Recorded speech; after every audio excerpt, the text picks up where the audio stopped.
Hello and welcome to the channel and welcome to another Lost reaction. This is season 4 episode 3 and it's called The Economist.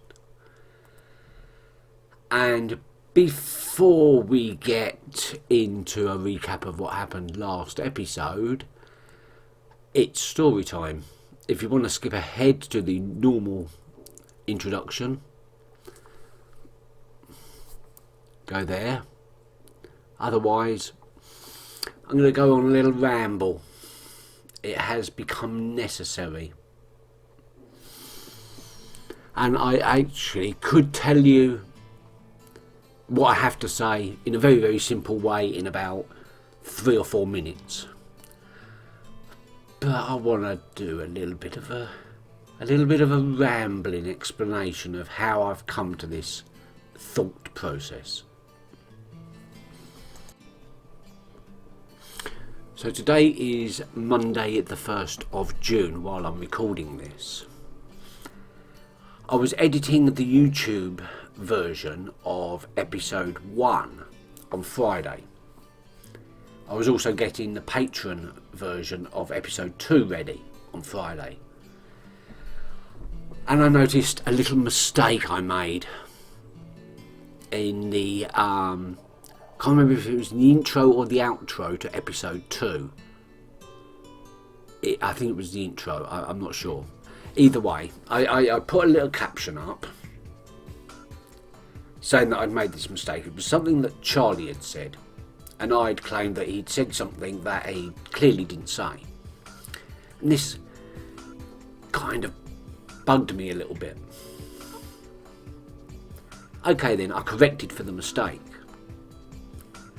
But I was trying to make a point that 95% of the time the dialogue between characters is just good writing, and as simple as that. It's good character development.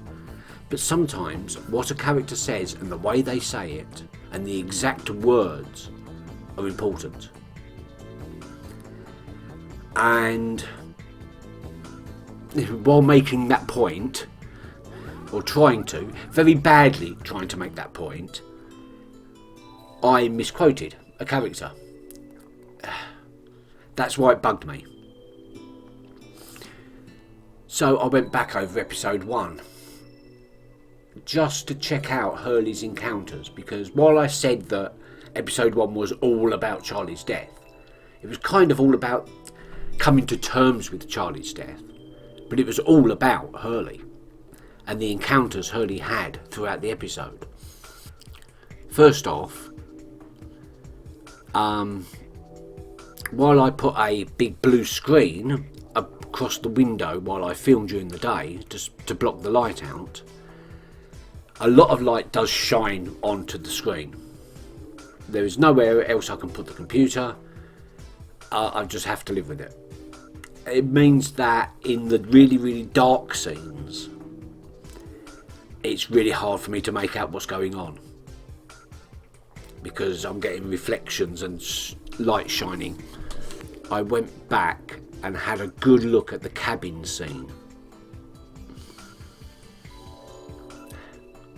I actually wanted to make a reference to Alice in Wonderland and Wizard of Oz at this point, and how they keep references to those two works constantly throughout this series. Henry Gale, the titles, Through the Looking Glass, Man Behind the Curtain, all that. And it did occur to me that both of those works are about a character that is transported into a strange and fantastical world which they then have to try and escape from. A bit like Lost. And doesn't the cabin, Jacob's cabin, look a little bit like the farmhouse from Wizard of Oz, Dorothy's farmhouse? That kind of got me thinking about whether Jacob is really, is he a prisoner? Is he trapped on the island? Anyway, going back to it, I tried to study this scene closely. Of course, I ran into the same problems I had when I was filming the reaction. It was too dark and the lights were shining on the screen. So I mucked around with the colour contrasts and the brightnesses, and yeah, you can kind of make out a shape, a figure in that rocking chair. And while the face is still very, very indistinct, that tie looks familiar. Where have I seen that tie before? Christian. Christian wears a tie very similar to that, with the diagonal slanting stripes. And Christian was the very, very first non-corporeal character we saw on the island. He was the first one to appear as a vision to Vincent, but also to Jack. Okay. Going on the other three encounters, sorry. Jack, I didn't see anything there that I haven't already explored. Same with Charlie. He does say, "I am here." When Hugo's covering his ears and counting to 5, Charlie keeps saying, "I am here." I think that was very relevant. He was saying, you know, I physically exist. But then he disappeared when Hurley opened his eyes. So was he there or wasn't he? He slapped Hurley round the face, and that was physical interaction.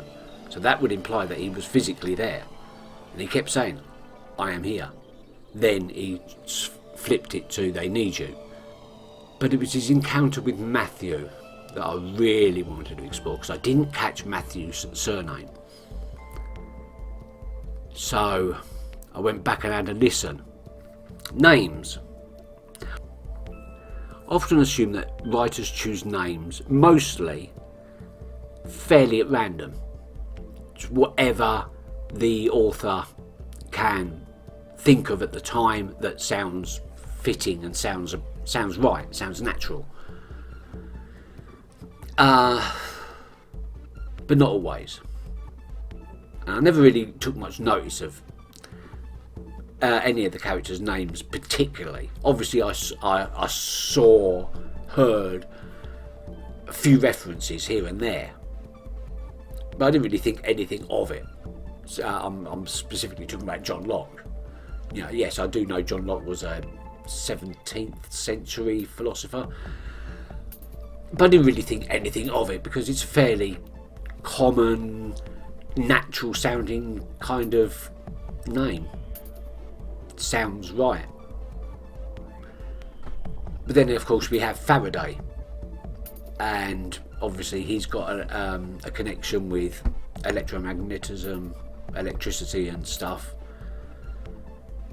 I know the name Michael Faraday, I don't really know much about him. But obviously that's been chosen deliberately. And I think, well, what other names? What other names are being referenced? What other names have been chosen deliberately? Burke, Juliet Burke. Could be a reference to Burke and Hare, but again, Burke's a fairly common name. Doesn't really raise any suspicions. And then we go back to Matthew, and I'm trying to work out what his surname is, and his surname is Abaddon. And that's not a name you choose at random. I'm sorry, but that is not a natural sounding name to me. And we all know what Abaddon is. Abaddon is the destroyer of worlds. He is destruction incarnate. He goes by other names. Apollyon,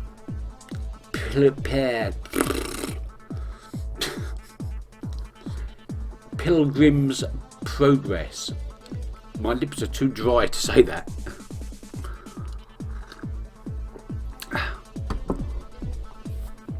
Abaddon goes by the name Apollyon. And Apollyon is the main demon god of Pilgrim's Progress by John Bunyan. And guess who the protagonist is in that work, which I'm not going to say because my lips are so dry. Christian. It is a semi-allegorically religious piece. I don't know much about it, but that much I do know. Now this is the rabbit hole. I know that Abaddon is a demon god, and that name wasn't chosen at random. So, is Jacob Abaddon, or is the Black Smoke Abaddon? But no, because Matthew was with Naomi before the rescue. So I'm thinking, are Jacob and the Black Smoke the same thing or different things? Are they enemies?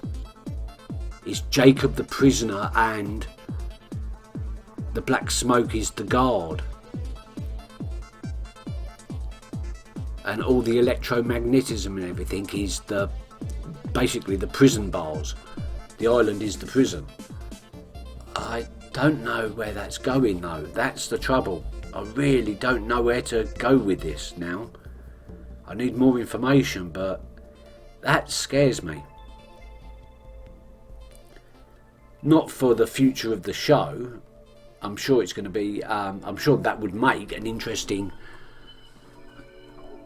storyline, but is that what's going on? That can't be it, surely.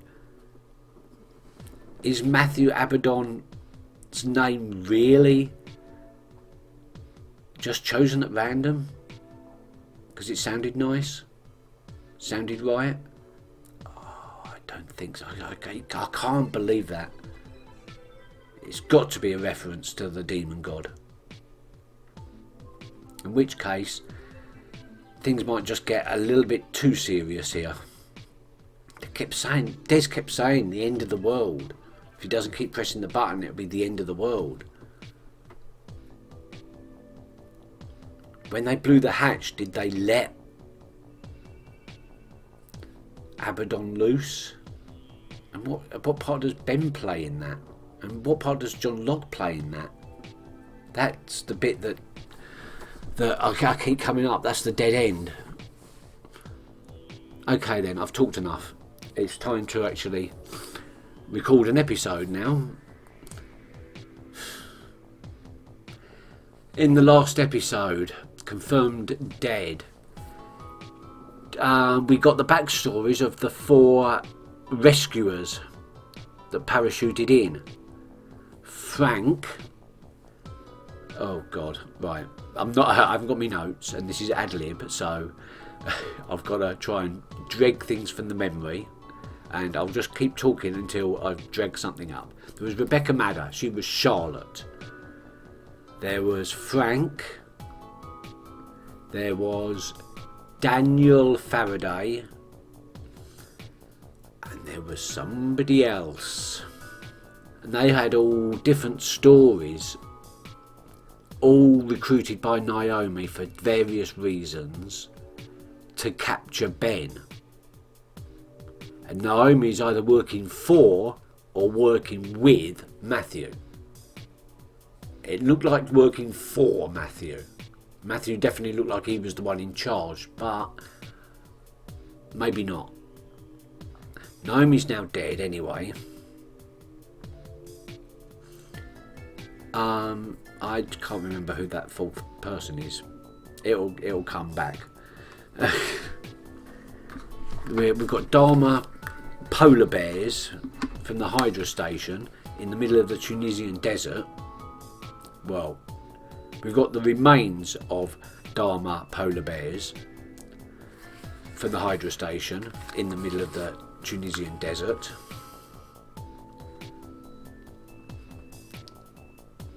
Why did Hurley say he should have gone with Jack? The Economist. We're obviously going to explore the Four Horsemen. Oh.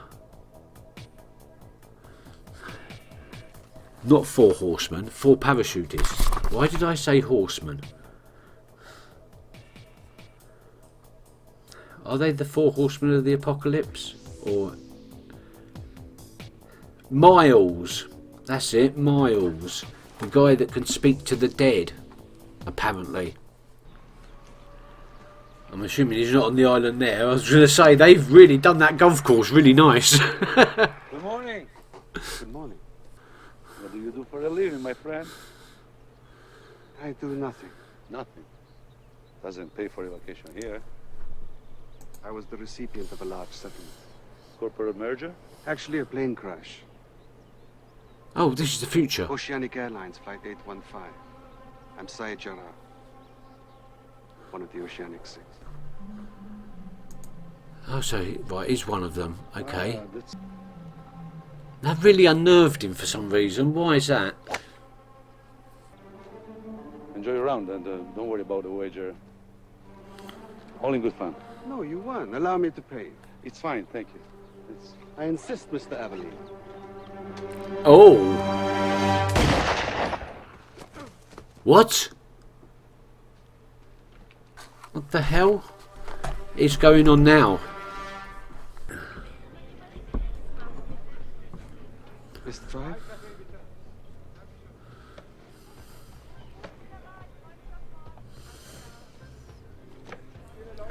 What sort of business brings you to Berlin? I'm a headhunter. A corporate recruiter. Um. And what do you do? My employer is an economist. He works in emerging markets. Actually, I don't really understand what he does, which doesn't matter since all I do is shop for him. So he's what? I don't know. He's a spy, an assassin.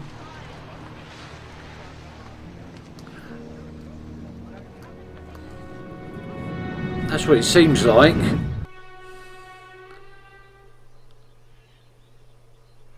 Ash again. Hey John, how much further is it? I need to feed Aaron. It should be here. The cabin. It keeps We disappearing. got turned around. Could be anywhere. No, it was here. Well, what's in this cabin that's so important anyway? John's looking for somebody to tell him what to do next.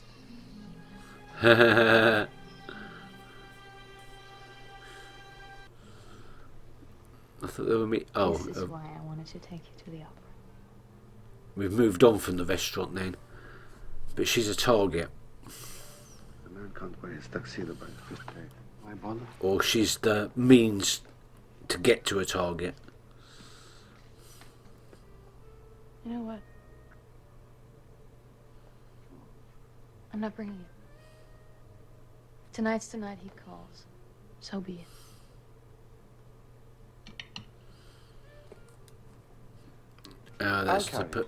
That's the person he wants to.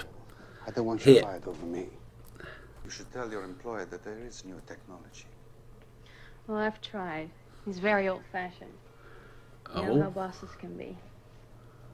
doesn't like technology. I can tell you, half the stuff he says goes way over my head, the other half goes way, way over. Frank, hang on. I'm all... Yes, I am all set here. I have a fix. Are you locked in? Getting your signal pretty clear. Oh, okay, great. Then... Okay. Fire the payload. 15 kilometers to beacon. 10 kilometers to beacon. Regina? 5 kilometers to beacon. 0. I don't have it.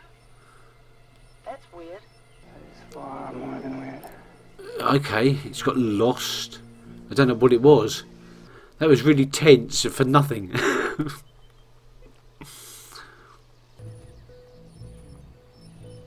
Oh, whatever he's looking for, there he comes. It's the payload. It's finally here.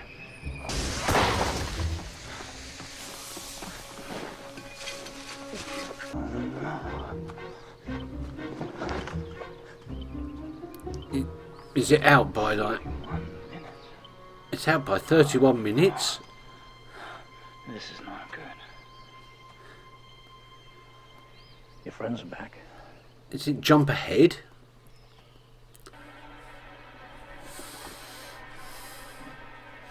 I don't think Ben's looked in the closet.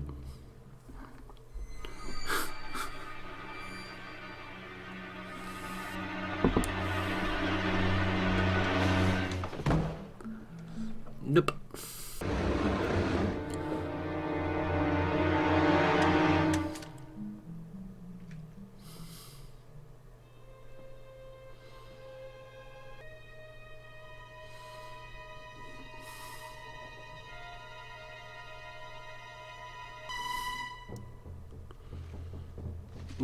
Money of different currencies. So for when he leaves the island to recruit, different passports in different names.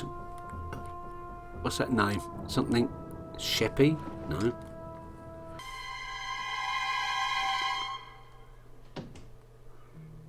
Saeed!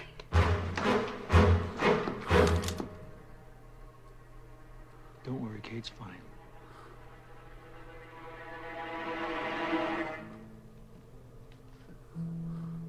Good job, Hugo.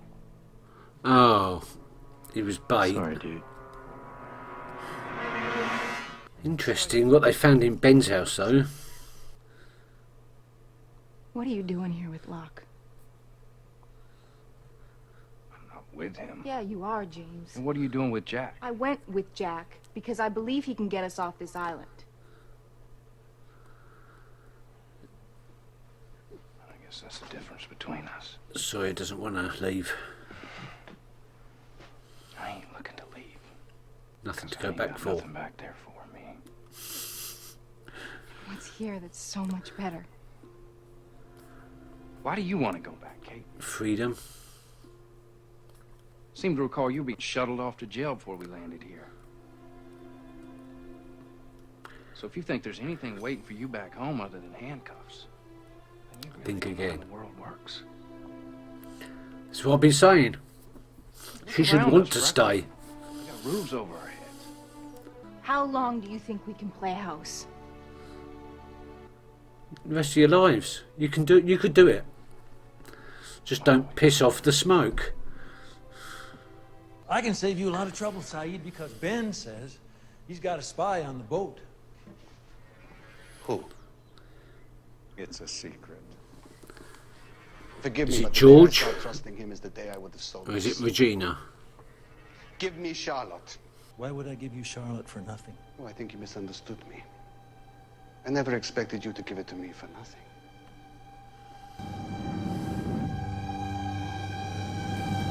What do you expect in return then? Oh, work's calling He's here. for both of them. My boss. I have to go. No? Who are you? There's nothing to do with it. Cafe? You meant to meet me there? Yeah. You used me to get to my boss. Yep. What did you say? People ask what happened to him. Best you don't know. You're gonna kill him? Yep. That's what he is now, an assassin. Who's he working for? His name is on a list. A list? What list? You got Oh, another list, My eh? employers. And who is that? It doesn't matter who he is. You just kill people because you're on a list? Innocent people? The man you're working for is not an economist.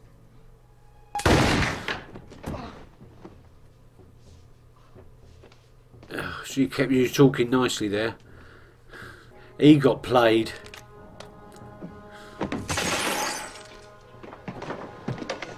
What do you think you're...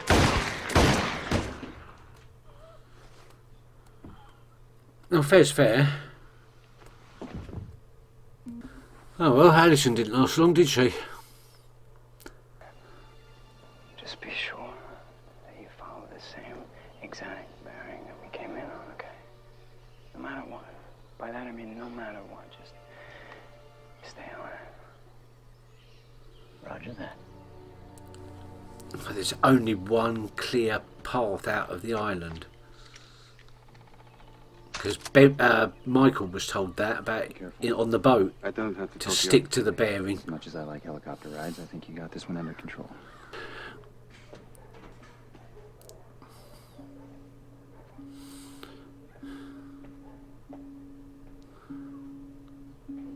Why aren't we seeing the doctor's face?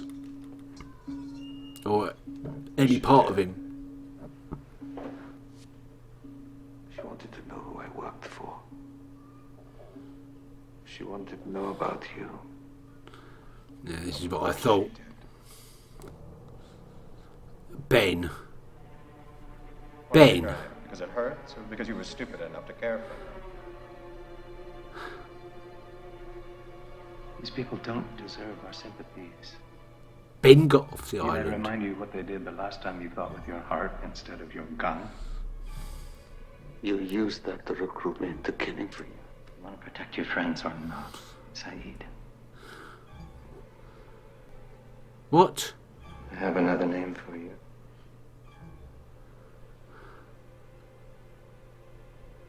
But they know I'm after them now.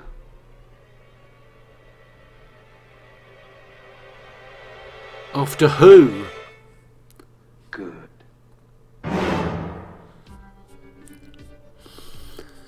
Okay, let's try and work out what happened there. So, it seems like the world thinks that the Oceanic Six are the only survivors, and those six do not want the outside world to know that there were still people still alive on the island. This is what I'm thinking. Saeed knew the man on the golf course, and it seems like I'm assuming that the man on the golf course was an assassin sent to kill Saeed. Same with the woman. She was obviously an assassin sent to kill Saeed. And Saeed seems to be now an assassin working for Ben, killing off these people. So a war is still going. But who are these people? What do they know? I'm not sure. The fact that Abaddon asked Hurley, are they still alive? Or they're still alive, aren't they? Or something like that. It seemed like he didn't know. He wasn't sure. And the fact that Abaddon is working with Naomi, Abaddon was the one that chose those 4 people to go to the island. There's more to this than meets the eye.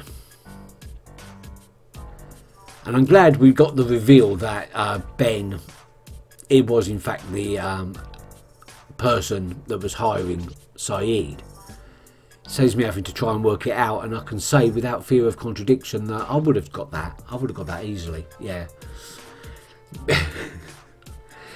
I suppose it was a question that the writers didn't want the audience to ponder too much on, so they revealed it at the end. I'm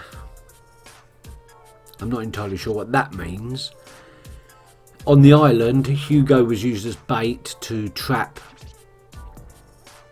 Jack and his crew by Locke and his crew. War, battles brewing. And the cabin disappeared. And when we saw Hugo, it seemed to like it was moving. it kept moving place, as it were. At this time, it seems that the cabin doesn't want to be found, and whatever exists inside that cabin doesn't want to be found. Not by Locke, not at the moment.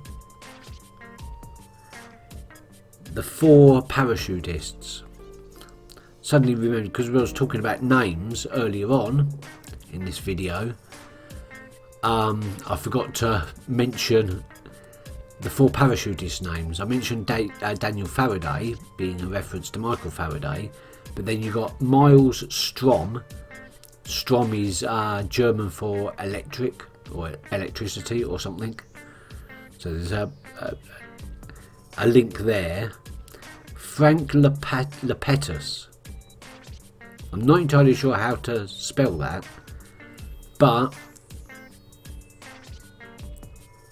it could be a reference to the Greek Titan, the god of mortality. Could be. And then we have the most interesting of all, Charlotte Staples Lewis. I thought it was odd, and I fixated when Ben said her name in the previous couple of episodes.